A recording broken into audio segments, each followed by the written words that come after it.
Assalamualaikum warahmatullahi wabarakatuh. Rabbil alamin wassalatu wassalamu ala nabiyyina Muhammad wa ala alihi wa ashabihi wa li baitihi wa dzurriyyatihi ajma'in. Baik, kita lanjutkan kajian Riyadhus Shalihin. Sebelumnya membahas babut taubah ya. Terakhir kita membahas tentang jadi Allah tertawa. Ketertawa di sini tidak diartikan tertawa seperti makhluk. Orang tertawa, senyum berarti dia ridho. Maka ulama kita menerjemahkan Allah ridho.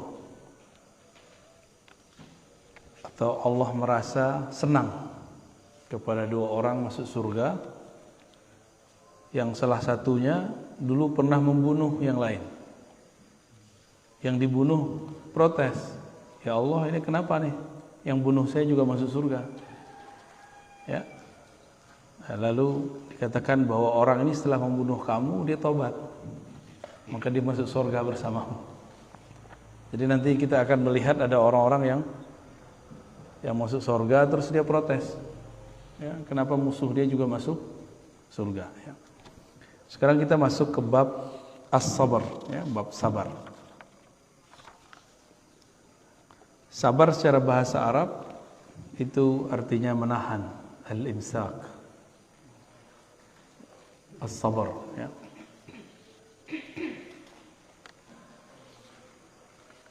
Sabar itu banyak macamnya, tidak hanya musibah. Termasuk ngajar itu perlu kesabaran. Ya. Ngurus masjid butuh kesabaran ya. Ngurus RT, ngurus butuh kesabaran ya Pak RT ya. Semuanya perlu kesabaran ya.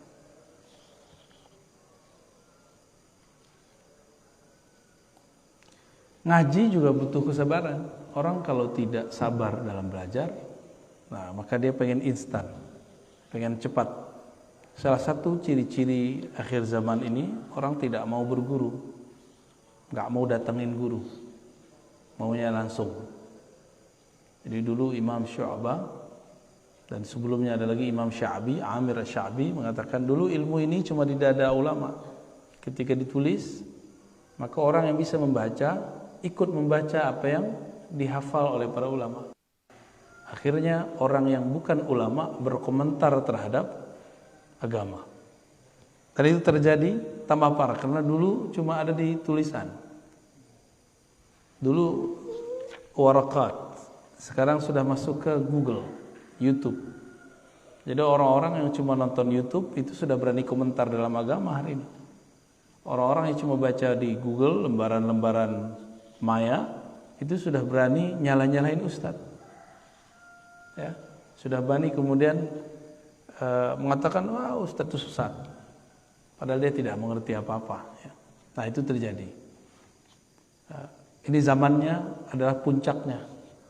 Puncak dari kekhawatiran Imam Asy-Sya'bi. Mau gimana lagi, ini sudah takdirnya kita. Orang-orang yang tidak sabar, dia belajarnya lewat Google, lewat YouTube, sosial media. Kalau dulu lewat buku. Jadi dulu orang rajin baca buku aja tanpa guru, itu tercela.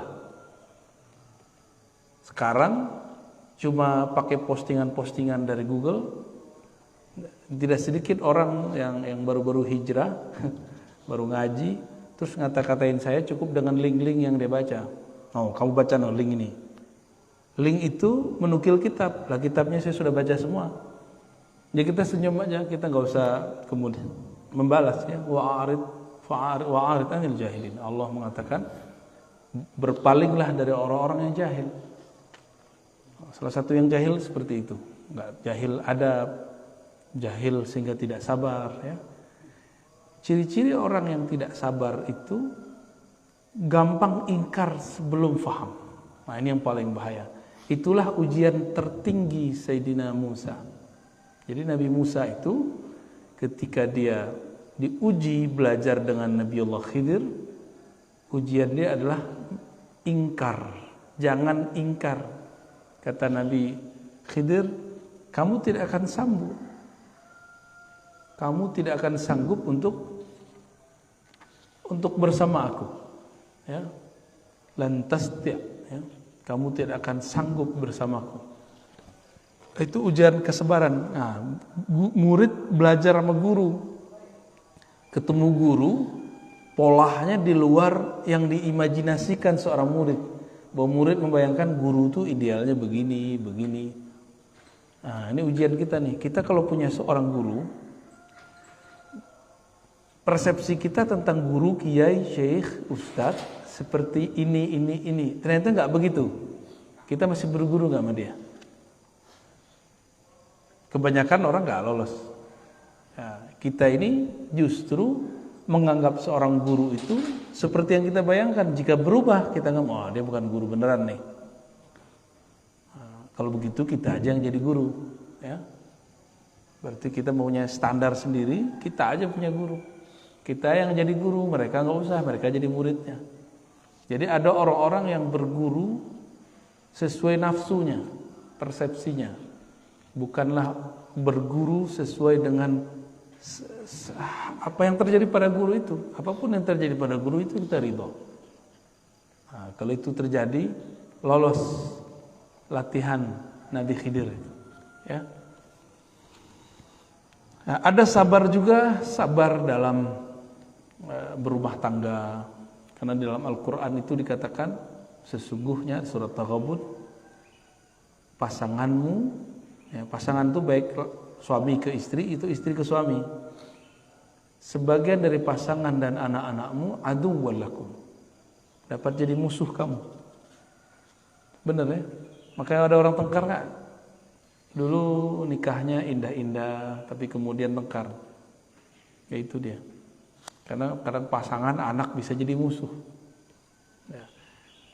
Kalau mampu sabar di situ, maka Allah mengatakan innallaha ma'as sabirin. Allah bersama orang yang sabar. Baik, di sini ada banyak ayat beliau sebutkan.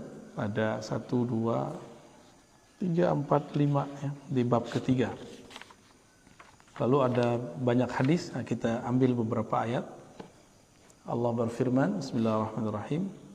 Sebelumnya mari kita baca surah Al-Fatihah. Semoga Allah membuka pikiran kita semua, memberkahi pengarang kitab ini, dan menyampaikan salawat kita kepada baginda Rasul SAW. Al-Fatihah.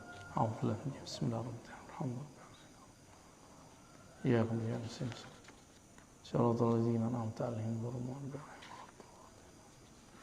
Bismillahirrahmanirrahim.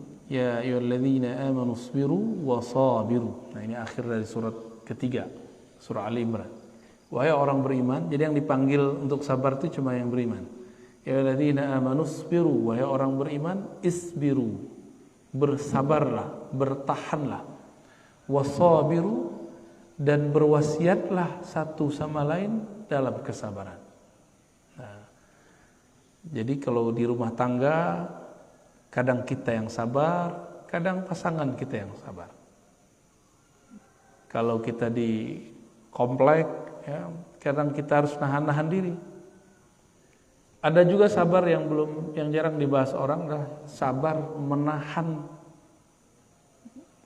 dua hal, nikmat dan rahasia. Menahan untuk tidak posting nikmat yang kita dapat, habis dari mana posting. Itu kalau teman-temannya iri, ya selesai sudah, nanti dikomentarin macam-macam. Karena ada ungkapan kullu man'umin mahsud. Setiap orang yang dapat nikmat pasti kena hasad. Pasti ada yang hasad sama dia. Ya. Setiap orang-orang yang dapat nikmat pasti ada yang hasad. Jadi jangan sering-sering posting keluar kota, posting lagi di mall mana, nggak usah. Ya. Keluar negeri. Kalau orang lain biarin, orang lain yang posting kita biarin. Ya.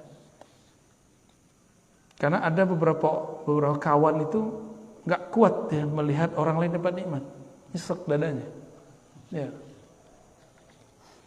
Tapi kita juga nggak akan berhenti menikmati hidup kita cuma karena ada orang hasad gitu. Udah nikmati aja hidupnya. Ya, kira-kira begitu ya. Jadi tadi udah banyak istilah sabar tuh. Lalu ada sabar yang tadi as-sabru 'alal asrar. Sabar untuk tidak menyebarkan rahasia illa inda ahli, kecuali kepada ahlinya. Nah, ada orang-orang enggak sabar ngomong rahasia, dibuat channel di YouTube khusus bahas ilmu makrifat. Padahal ilmu-ilmu begitu enggak boleh disebar sembarangan. Kalaupun disebar ada caranya. Dimulai dari analog. Jadi ilmu rahasia setinggi apapun itu bisa dijelaskan tapi pakai analog. Karena di Quran itu analog itu banyak. Allah menyebutkan mathalul ladzina, masal ya. Perumpamaan. Maka Imam Ibnu Qayyim nulis kitab namanya Al-Amsal, permisalan. Analog ya. Kadang-kadang kita enggak sabar ya. Ada kawan saya, sekarang dia manhaj dakwahnya agak berbeda ya. Dulu waktu dia berdakwah, dakwah di kapal, ada orang minum-minum. Assalamualaikum. Ada orang suka minum-minum. Langsung mau dia labrak itu orang. Namanya orang mabuknya masih separuh, itu bisa main golok. Udah hampir dibunuh itu Ustadz. Karena gak sabar ingkar kepada orang yang sedang mabuk. Jadi mau ingkar saja ada caranya, gak boleh asal ingkar. Nah, maka setiap di sini ada namanya ukuran kedewasaan jiwa. Ada kedewasaan ruh. Ruh itu dewasa kalau dia mampu menahan rahasia-rahasia Allah dan mengerti rahasia-rahasia Allah. Kalau jiwa yang sabar itu menunjukkan jiwa itu sudah tua, sudah matang, walaupun tubuhnya masih muda. Ya, kan banyak orang udah tua badannya, tapi kesabarannya nggak ada, ya, nggak sabar dari semua yang tadi. Baik, saya juga perlu kesabaran ngajar. Dulu waktu kita awal-awal ngaji, itu yang hadir cuma 3 orang, ya. Itu ada di Ciputat dulu 3 orang, lama-lama jadi 13 orang, lama-lama 30 orang. Maka kita nggak sedih juga orang ngaji berapa aja, saya udah biasa. Orang sekali datang 3 ribuan, orang sekali datang 10 ribuan, itu udah biasa, udah sama rasanya, udah hambar rasanya ya. Karena ngomongnya sama aja. Satu hal yang membuat kita senang. Jadi orang-orang kalau sabar adalah hiburan dari Allah. Setiap majelis yang kita buat itu dihadiri malaikat-malaikat Allah. Ya. Bapak ini buat majelis istiqomah aja. Itu malaikat ngabarin ke malaikat yang lain. Pengurus masjid itu kalau nggak sabar gawat itu. Ya. Jadi guru harus sabar. Apa aja dimensi hidup kita harus punya as-sabr. Ya. Kesabaran. Nah, semoga sifat sabarnya ada dalam diri kita semua. Nah, sabar itu mesti diuji. Maka ada indikator-indikator untuk mengujinya. Ada media-media ya untuk mengujinya. Nah, nanti ada indikator kesuksesannya. Ya. Apa aja medianya? Nah, dalam surah Al-Baqarah ayat 155. Media-media untuk menguji kesabaran, medianya bukan sosial media ya, perangkat-perangkat yang Allah siapkan untuk menguji kesabaran. Ayatnya kita sudah hafal semua barangkali. وَلَنَبْلُوَنَّكُمْ بِشَيْءٍ مِّنَ الْخَوْفِ وَالْجُوعِ وَنَقْصٍ مِّنَ الْأَمْوَالِ وَالْأَنفُسِ وَالثَّمَرَاتِ وَبَشِّرِ الصَّابِرِينَ. Jadi pembuktian benar kan ya orang sabar. Maka diberilah beberapa alat uji. Pertama, bisyai'in, kami akan nabluwannakum, sungguh kami akan uji kamu. Jadi ini Allah ngomong pakai sungguh. Sungguhnya 2 kali, ada lam dan nun. Wala nabluwannakum. Lam pertama menunjukkan sungguh, lalu nun di belakang menunjukkan kesungguhan. Berarti 2 kali. Sungguh benar kami akan menguji kamu dan selalu menguji kamu. Karena ini menggunakan kalimat dalam bahasa Arab disebut fi'lun mudhari', ya, kata kerja yang aktif dan selalu berlaku. Sungguh kami akan selalu menguji kamu. Dengan apa? Bisyai'in. Syai'in itu dalam bahasa Arab sedikit. Sedikit saja. Bisyai'in minal khauf. Sedikit saja dari khauf, rasa takut. Waktu pandemi ada rasa takut kan? Awal-awal pandemi kan Depok yang nomor 1 ya. Bener. Depok yang kena, yang tutup kompleknya di daerah Kalimantan. Kita baru dari Kalimantan, Pak. Malam tadi saya baru sampai. Yang tutup kompleks itu yang kena Depok, kan lucu. Ya itulah bisyai'in minal khauf. Nah, khauf ini disebarkan melalui berita-berita, kata-kata orang. Galak bener itu dulu. Ya. Kita ikut jaga-jaga dulu ya. Komplek kita paling ini, kalau komplek Pak RT Pengasinan aman nih Pak Fahmi. Ya santai-santai aja. Karena orangnya sudah dewasa ya. Tapi kalau di sini kan kompleknya newbie Pak ya. Komplek baru. Bisyai'in minal khauf. Nah, ini pelajaran ke depan kalau kita nggak usah terlalu over menanggapi salah satu yang menakutkan. Ya. Bisa jadi ke depan virusnya bentuknya ada lagi, dan saya sudah berkali-kali mengatakan ini WHO ngomong bahwa virus ini ada 6, padahal virusnya waktu itu baru 1. Loh, kok dia tahu? Berarti dia dan yang buat virus udah kontak-kontakan tuh ya. Lu punya virus berapa gitu. Ujung-ujungnya ya bisnis. Tapi nggak ada perasaan tuh orang, nggak ada sisi kemanusiaan itu. Dan ini yang disebut kerusakan jawra, zulma, kerusakan yang di muka bumi yang itu rata. Nggak ada satu negara kecuali kena. Nggak ada Pak negara yang aman. Semuanya kena, minimal kena beritanya.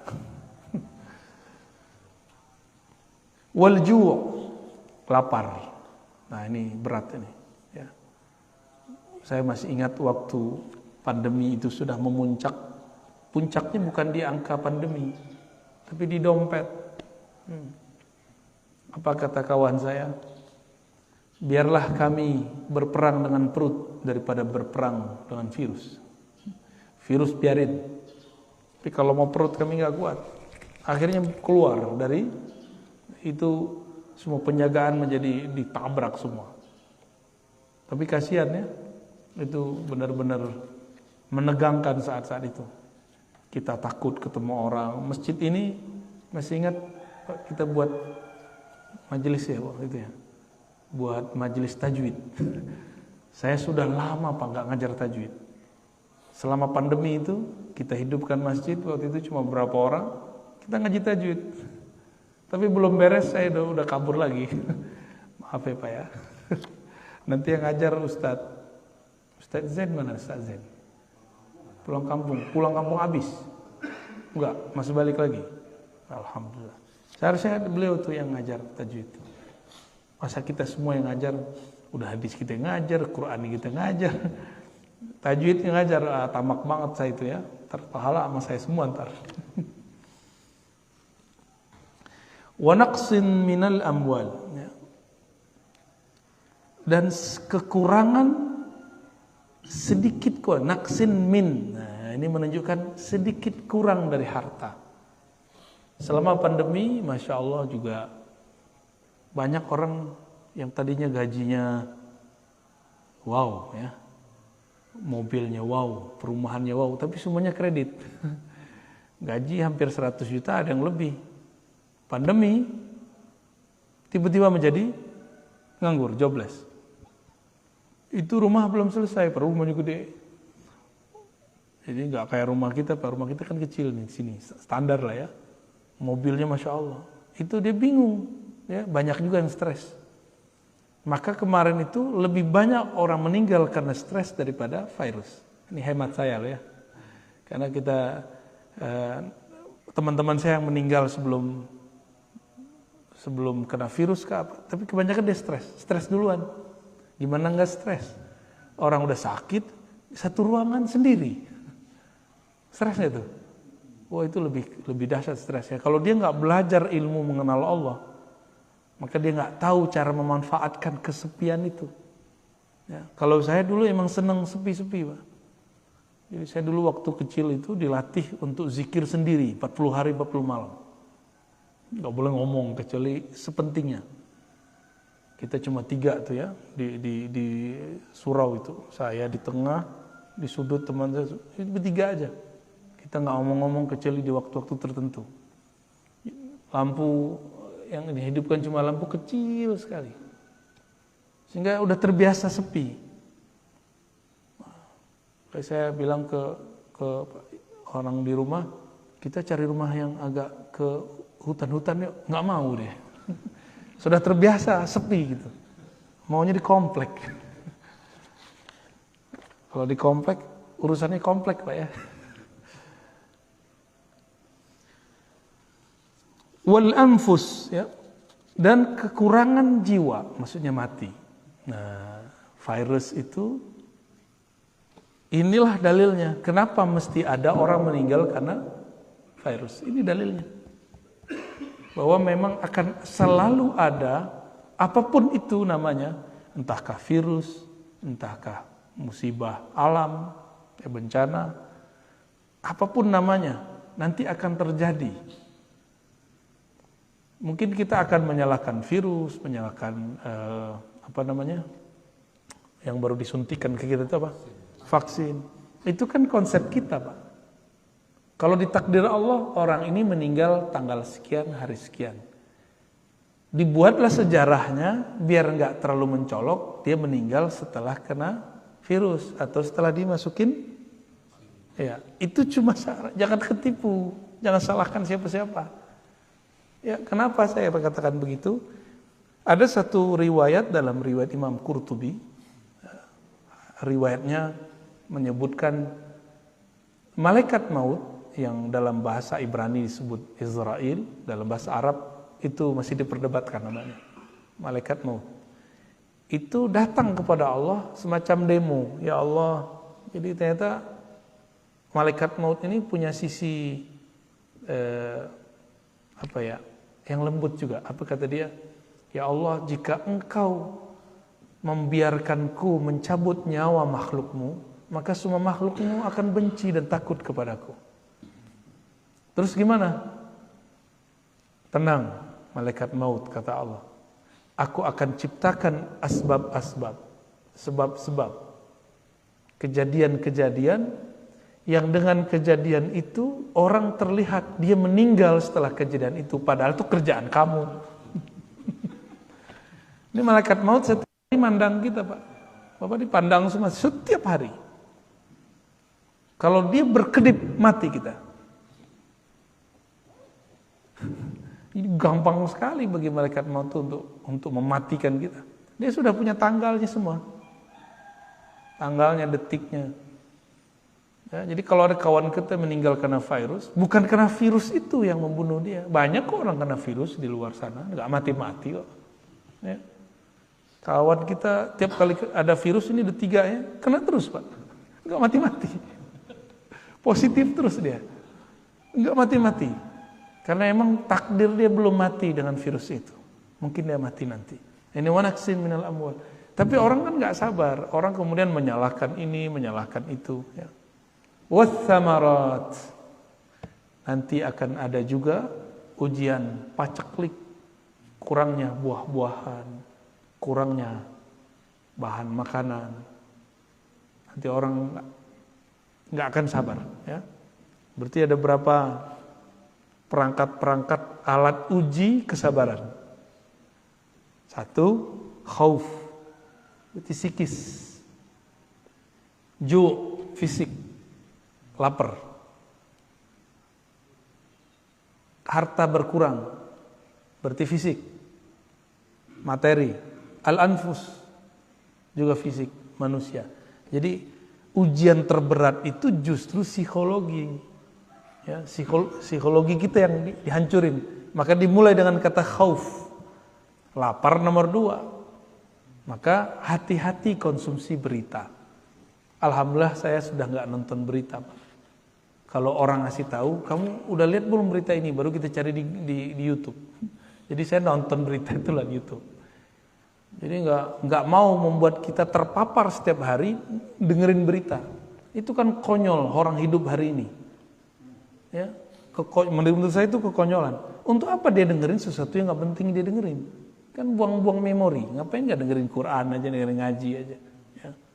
Kan sama aja kan dapat berita. Ini berita dari Allah, ini berita dari makhluk. Pilih mana? Ya, alhamdulillah kayak dunia ini lebih nyaman. Jadi waktu pandemi lagi ramai, saya nggak mau dengerin. Makanya kita waktu itu udah hidupin masjid ya. Sama beliau nih kita hidupin masjid. Ya, orang-orang bahlul sekomplek ini. Orang pada takut kita buat majelis di sini. Ya. Ada berapa orang itu Pak? Ya, 5 orang ya. Ini beliau nih, Pak mantan RT kita. Juga sama. Ya, ada satu lagi yang Pak Guru mana nih Pak Guru nih? Pak Rohman. Nah, itu dulu kita bareng-bareng tuh. Ya, ini akan terjadi terus. Jadi jangan dikira ini cuma terjadi di masa lalu. Besok terus Pak. Jadi bukan karena WHO yang ngomong. Jadi saya tadi menggambarkan begitu bukan berarti saya benci juga sama WHO, enggak. WHO itu dan teman-teman dia, teman-teman gelapnya dia itu. Ya, ini bagian dari realnya. Ini ayat tertulisnya, mereka itu ayat nyatanya. Nyatanya memang ada begitu. Ya. Dan syukurnya orang Indonesia ini kan makhluk paling santai sealam semesta, Pak. Bukan sedunia, sealam semesta. Langit aja tegang, Pak. Di sini santai aja. Paling santai, alhamdulillah. Jadi kita ini punya habit kesantaian yang di atas rata-rata. Kawan-kawan kita di Singapura aja itu mereka sangat disiplin. Disiplin itu bagus, tapi terlalu disiplin tegang juga ya. Kita ini ya jujur aja, kita kan nggak disiplin. Benar nggak? Tapi kita hidup itu justru dari ketidakdisiplinan itu, Pak. Ya. Maka mohon maaf, saya tidak suka membandingkan negara kita dengan negara jiran, dengan negara Amerika, Prancis, Jerman. Saya nggak suka. Kemajuan kita justru dalam kesantaian itu. Jadi jangan kemudian mengatakan, oh Indonesia ini begini ya. Ya, kamu nggak tahu inilah power of Indonesia, Indonesian, ya.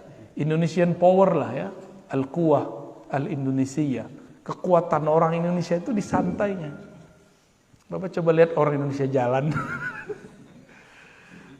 Lihat orang jiran jalan, beda Pak kita jalannya. Benar nggak? Maka sekarang muncullah istilah kaum rebahan. Waduh, Masya Allah, itu kan bahasa lain dari kesantaian.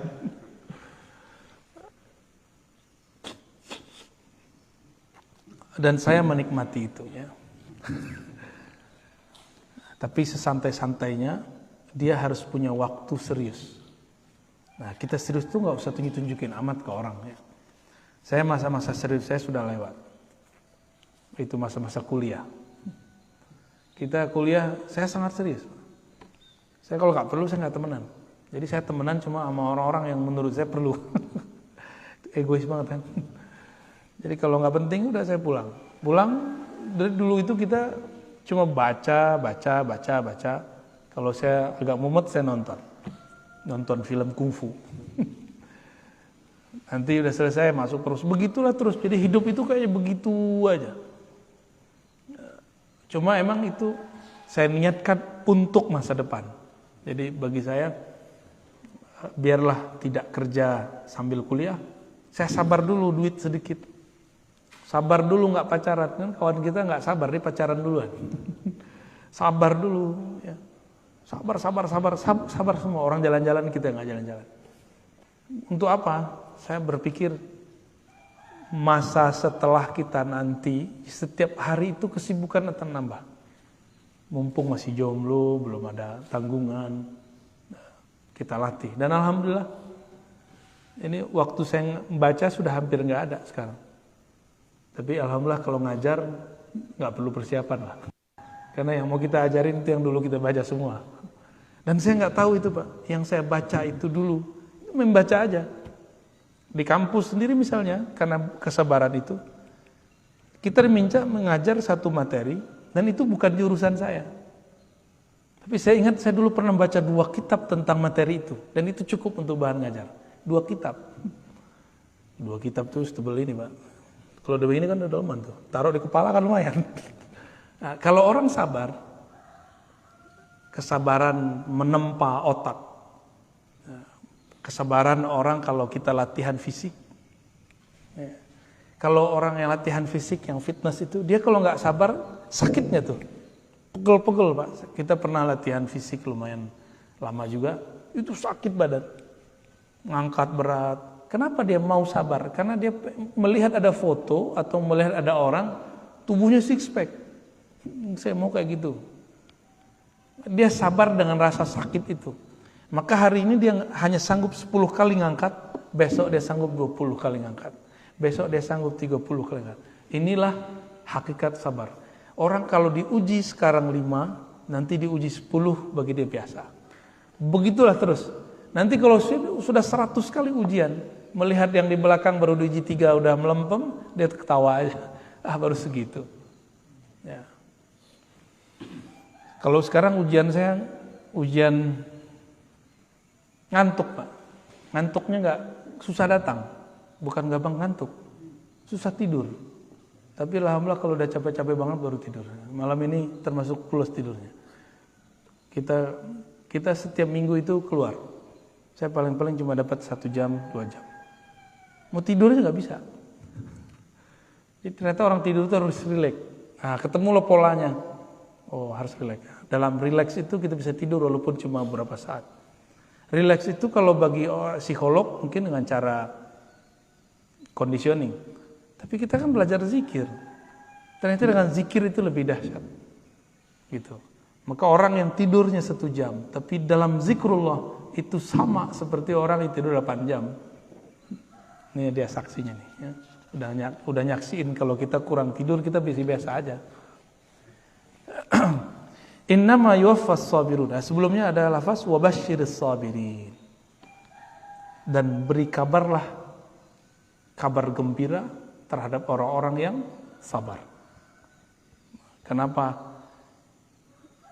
Tadi jika dia kuat diuji sekarang 5, besok dia diuji 10, nanti dia melihat yang 5 itu biasa banget ya. Ini contohnya Bapak nih.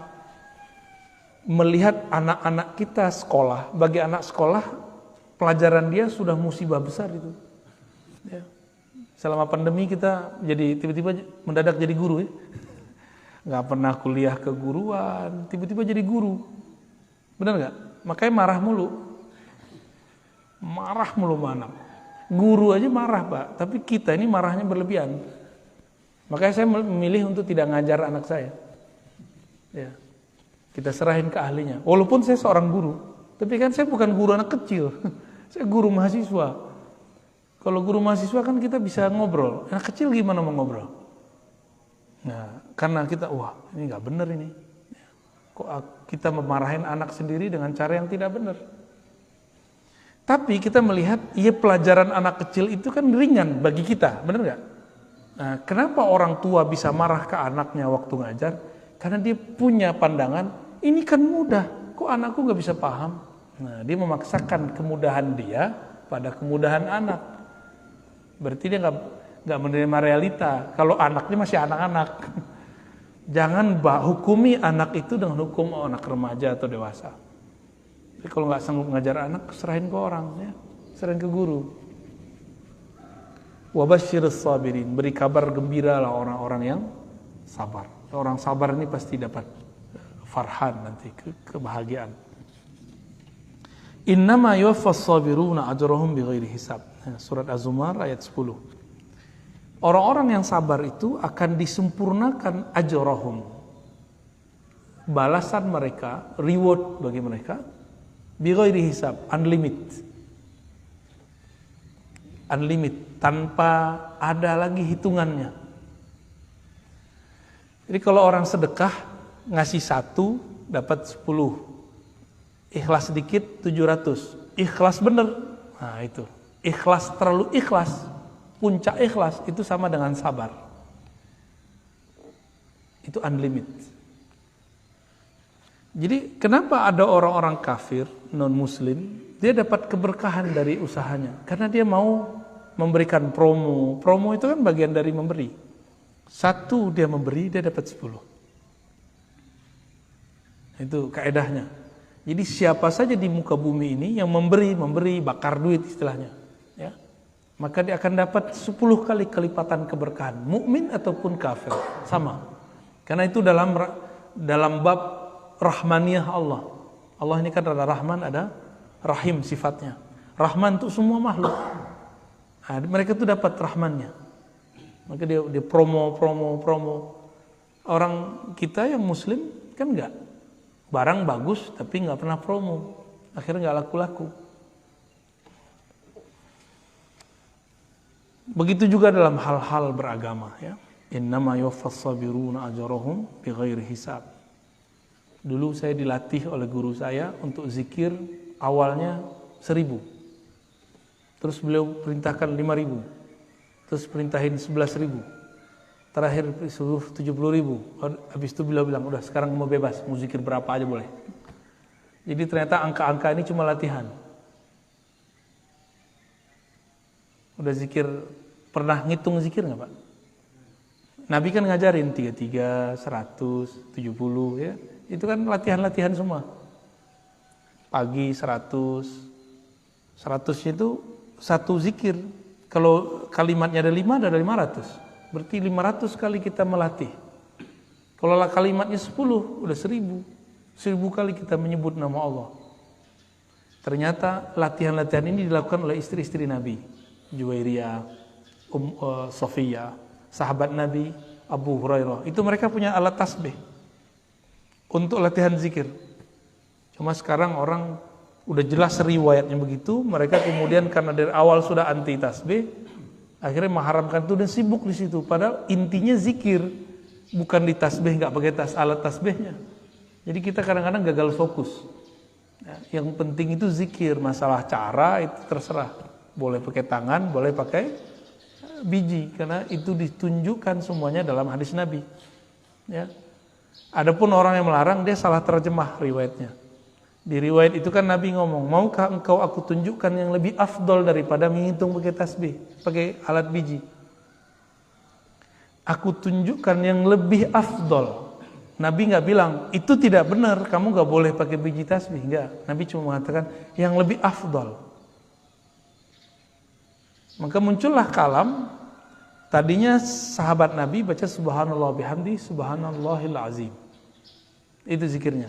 Dibaca oleh beliau, istri Nabi Juwairiyah dan Sofiyah 4.000. Jadi bijinya 4.000. Itu biji ditumpuk 4.000 Pak. Dulu kan belum ada, belum digabung pakai tali dulu. Jadi beliau minta subhanallah bihamdi subhanallah 4.000 biji tasbih.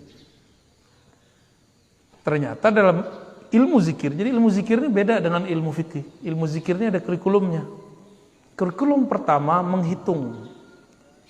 Hitung dulu, sabar nggak hitung. Setelah istri beliau matang dalam menghitung, maka beliau mengajarkan kurikulum berikut yang lebih tinggi daripada menghitung. Nih zikirnya. Subhanallah bihamdi ada khalqihi wa zinata arsyihi wa midada kalimati. Engkau jika baca ini sama dengan zikir 4.000. Jadi dalam bab tentang keilmuan zikir, ada satu zikir kelipatan 4.000. Jadi saya ngitungnya satu lafaz ini sama dengan 4.000, bahkan lebih. Tapi sebelum sampai ke situ, kita harus ngerti dulu, jalanin dulu yang ini. Gitu. Kami dulu dapat tugas meneliti hadis. Kalau sekarang, kalau tahu caranya Pak, meneliti hadis cukup pakai Google.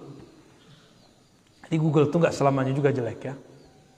Ya, kalau bagi saya peneliti, itu hadis-hadis itu kita teliti. Awal-awal saya dulu belajar meneliti hadis, itu manual. Masuk ke perpus, cari pengarangnya, kumpulkan 10 kitab. Kita cari satu-satu, manual. Dan itu nikmatnya bukan main. Kesabaran mencari itu, nggak tahu ada apa istilahnya, kalau orang bahagia itu hormon endorfin apa namanya, ya tiba-tiba itu terasa ada kecanduan di situ. Jadi orang olahraga itu kan badannya kemudian mengeluarkan hormon itu, hormon bahagia. Sama dengan orang berlelah-ria dalam bekerja, berpayah-payah dalam meneliti, dia akan mencoba, akan merasakan itu. Lalu kami baru menggunakan aplikasi. Dulu belum ada di Google, belum banyak. Pakai aplikasi. Terakhir sekarang aplikasi itu udah masuk ke Google, Play Store segala macam. Tinggal search langsung keluar. Kalau nggak tahu kaidah awal, kita nggak bisa mengetahui ini hadis gimana. Karena di Google banyak sekali. Sama kayak orang ahli saham melihat yang itu dia ngerti kan, nah pasang nih, kan gitu. Kami juga gitu Pak. Kalau sudah mengerti manualnya, yang ini nanti ketahui, ini hadis ini sahih, ini nggak sahih. Cuma sekali lihat cukup. Seperti dokter yang mengerti medical check up. Kalau kita ngelihat hasil medical check up, ngerti nggak? Nggak ngerti. Tapi kalau dokter, oh kamu jantungnya masalah. Kayak dukun aja dia. Ya. Kalau orang Cina dulu kan pegang tangan. Oh ini livernya masalah nih. Jadi medical check up-nya beda-beda cara. Sama, orang yang sudah belajar sabar dalam alat-alat yang manual ini, dia akan mudah mendapatkan yang itu. Ini yang disebut wabasyiris sabirin. Beri kabar gembira orang-orang yang sabar. Lalu ada ayat walaman, ini belum masuk hadis nih ya. Walaman sabara wa ghafara inna dzalika lamin azmil umur. Dan sungguh orang yang sabar wa ghafara ini mengampuni. Allah itu kan ghafur. Nah inilah ayat yang mengajarkan Allah itu punya nama sabur, ghafur. Sabur penyabar, ghafur pengampun. Lalu dijadikan kata kerja, ini dia. Jadi Allah itu nyuruh kita meniru sifat-sifat dan namanya yang pantas ditiru. Nah, ini di sini ada dua yang ditiru, sabar dan ghafar. Allah itu menyebut dirinya sabur. Maksud Allah penyabar itu apa? Allah setiap hari dikhianati, Allah setiap hari ada orang yang kurang ajar sama Allah, banyak nggak? Tiap hari, Allah sabar nggak? Allah sabar. Masa kita nggak sabar? Ya maka kita ini kalau ada orang kurang ajar sama kita, jangan langsung ditanggapin. Ya. Biasa aja Pak, santai aja. Ya. Ada orang ngata-ngatain kita. Oh kalau sekarang ngata-ngatainnya, kalau Bapak sudah masuk YouTube, di YouTube ntar orang ngata-ngatain kita. Kalau Bapak masuk Facebook, di Facebook orang ngata-ngatain kita. Kalau udah masuk TikTok, di TikTok tuh. Cuma TikTok ini kan sudah ada yang kata-kata kasar dihilangin. Ya kata-kata apa ekstremis itu dihilangin. Cuma yang jorok-jorok masih banyak. Nah, kalau Bapak masuk Instagram, di Instagram orang ngata-ngatain. Itu udah biasa, cuma beda alam. Ini kan ini zamannya. Orang jalan-jalan kemana, ke luar negeri, sama tetangga sini gak kenal. Ini gak? Punya teman banyak di alam maya. Ngobrol sama tetangga gak pernah. Kita masih ngobrol Pak RW ini. Alhamdulillah. Aneh, ini zaman aneh udah. Maka kesantaian ini harus dijaga Pak. Ya. Ya. Selamat hidup santai, masa depan cerah.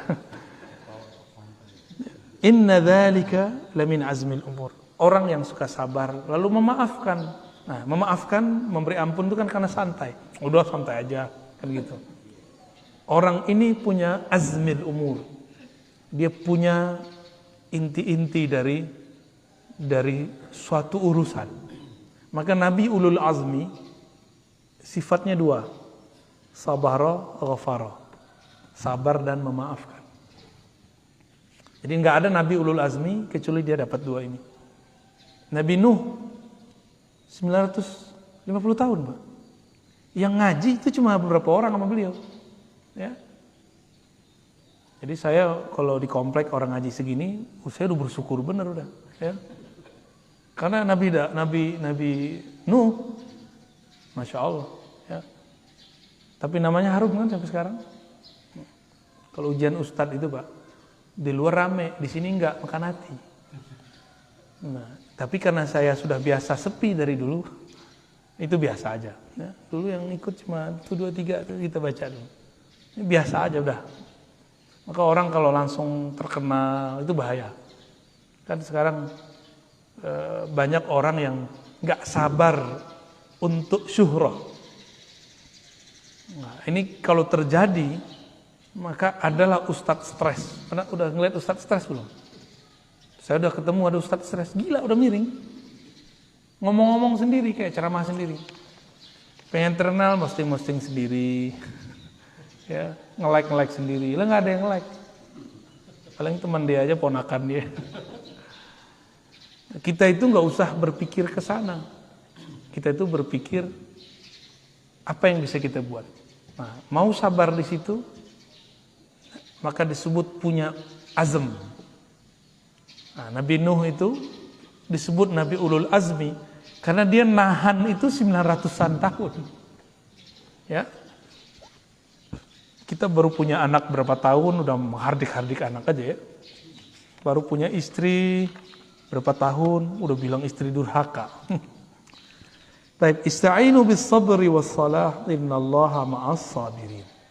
Ini orang banyak nanya, cara khusyuk gimana? Nah, coba lihat ayatnya.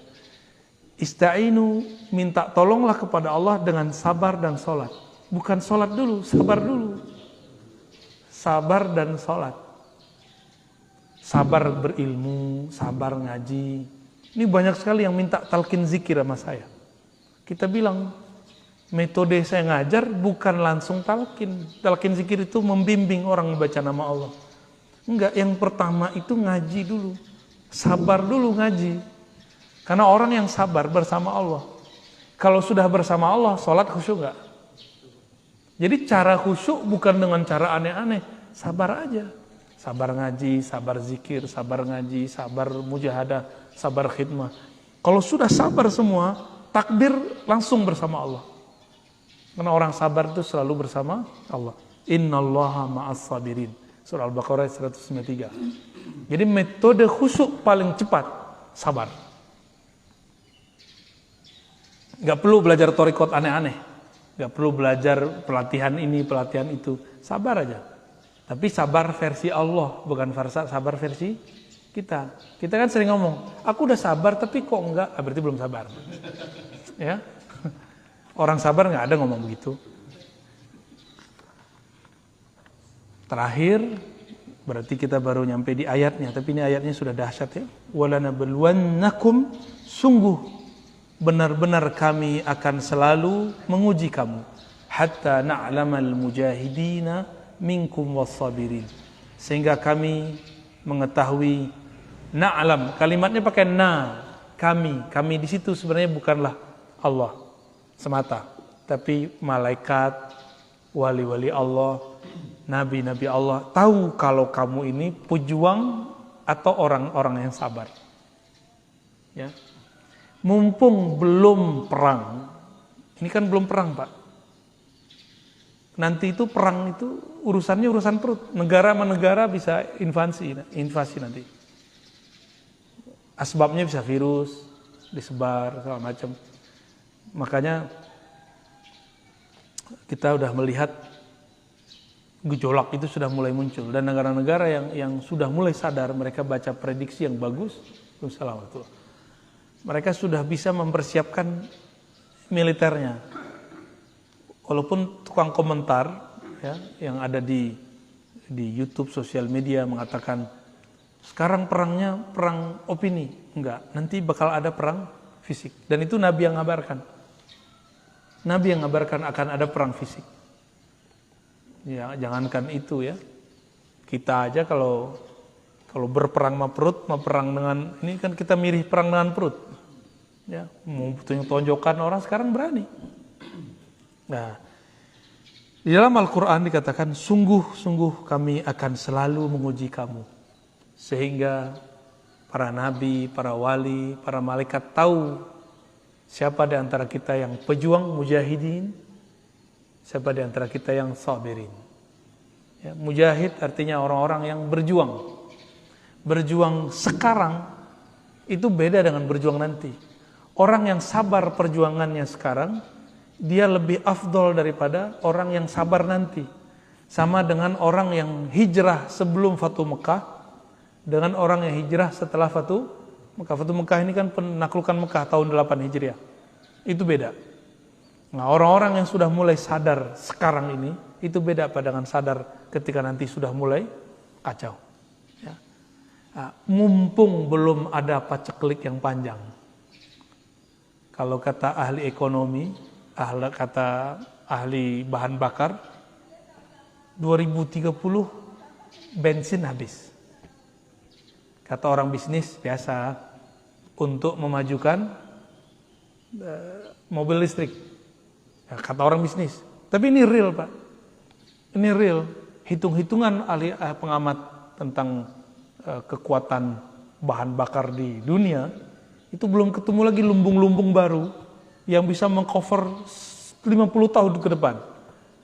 Ini kuatnya semua negara paling 10 atau 15 tahun ke depan. Jadi 2030 bacaan mereka bensin habis. Maka mobil-mobil nanti pakai listrik. Itu kan bahasa mereka. Kalau dalam bahasa agama lain. 2030 barangkali itu adalah awal dari hidup manual kembali. Ini versi saya, Pak. Nggak tahu kalau yang sahihnya ya. Ini kan versi kita membaca gejala-gejala alam. Ya. Ini bukan berarti bahan bakar habis begitu saja. Efeknya besar. Maka mulai sekarang, mulai latihan kesabaran. Yang pernah hidup di masa kecilnya manual, nanti akan mengalami itu lagi. Dulu masa kecil merasa hidup itu panjang, nggak Pak? Kenapa panjang? Karena semua yang kita lakukan manual, rigid. Sekarang kenapa terasa panjang, cepat? Karena semua orang sibuk. Semua kita ini sibuk dengan handphone sekarang. Jadi tak ada hari tanpa handphone. Itu Allah cemburu itu. Karena Allah punya Quran. Qurannya jarang dipegang. Bener gak? Kita tidur aja ditemenin. Ya. Bangun tidur, yang pertama dicari bukan bini, bukan suami. Ya, yang pertama dicari HP. Cemburu gak Mas? Ya, Pak, istri kita bangun, yang dicari handphone. Gak cemburu ya? Oh, kalau saya cemburu. Tapi mau gimana lagi ya? Kita ini cuma ke Indomaret di depan, naik motor, benar nggak? Gimana kamu sehat? Ya, wajar kemudian asam urat. Ya. Betul-betul aneh Pak hari ini, bener-bener aneh. Ini kan lagi naik nih, zaman-zaman rebahan ini lagi naik. Nanti ada kemuncul turun. Dan 2030 itu kalau prediksi pakar-pakar itu, kalau versi saya adalah awal dari manual. Kalau versi mereka kehabisan bahan bakar. Wallahu a'lam bis-shawab. Semoga kita diberikan kesabaran oleh Allah Subhanahu wa taala ya. Dan di hadis dikatakan as-sabru dia, sabar itu pelita. Maksudnya di saat orang semua panik, orang sabar dia otaknya masih terang. Kalau kita lampu padam gimana? Panik. Orang sabar lampu dunia padam, dia masih tetap sabar. Ya. Kira-kira demikian kajian kita pagi ini. Semoga Allah berkahi, semoga Allah istiqomahkan ya. Semoga bulan depan masih bisa istiqomah. Amin ya rabbal alamin. Ya, wa sallallahu ala sayyidina Muhammad. Subhanakallahumma wa bihamdika asyhadu an la ilaha illa anta astaghfiruka wa atubu ilaik. Allahumma bika asbahna, bika amsayna, bika nahya, bika namut wa ilaika nusyur. Walhamdulillahirabbil alamin. Assalamualaikum warahmatullahi wabarakatuh.